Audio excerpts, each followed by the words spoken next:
Christmas এলেই টেবিলে আসে এক বিশেষ কেক, ফ্রুট কেক।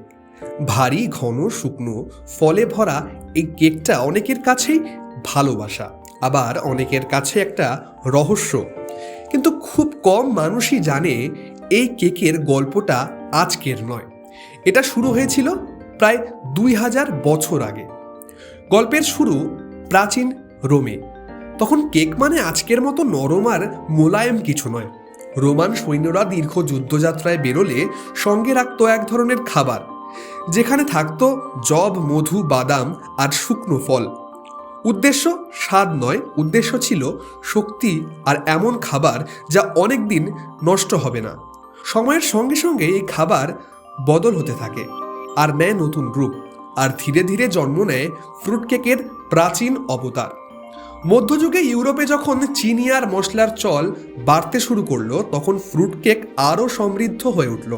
শুকনো ফলের সঙ্গে যোগ হলো দারুচিনি, লবঙ্গ, জায়ফল। দামি এই উপকরণগুলোর জন্য ফ্রুট কেক হয়ে উঠল রাজপরিবার আর অভিজাতদের খাবার। সাধারণ মানুষের পক্ষে এই কেক বানানো ছিল প্রায় অসম্ভব। এই কেকের সবচেয়ে বড় বৈশিষ্ট্য ছিল তার দীর্ঘস্থায়িত্ব।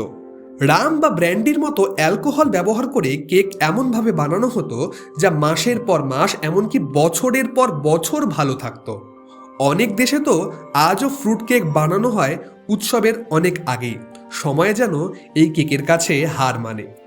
18 শতকে এসে ফ্রুট কেক জুড়ে যায় ক্রিসমাস উৎসবের সঙ্গে। ইংল্যান্ডে ধীরে ধীরে এটি হয়ে ওঠে বড়দিনের অপরিহার্য অংশ। সেখান থেকে ব্রিটিশ সাম্রাজ্যের হাত ধরে এই ফ্রুট কেক ছড়িয়ে পড়ে দূর দূরান্তে, এমনকি ভারতেও। ব্রিটিশ আমলে কলকাতা, গোয়া আর কেরালার বেকারিগুলিতে ফ্রুট কেক পায় এক নতুন স্বাদ। দেশি কাজু, কিশমিশ আর স্থানীয় মশলার ছোঁয়ায় এই কেক হয়ে ওঠে ভারতীয়। আজও বড়দিন এলেই পুরনো বেকারির সামনে লাইন পড়ে যায় শুধু এই কেকের জন্য। আজ ফ্রুট কেক আর শুধু একটি ডেজার্ট নয়, এটি এক টুকরো ইতিহাস। প্রাচীন রোমের যুদ্ধক্ষেত্র থেকে শুরু করে আধুনিক ক্রিসমাস টেবিল।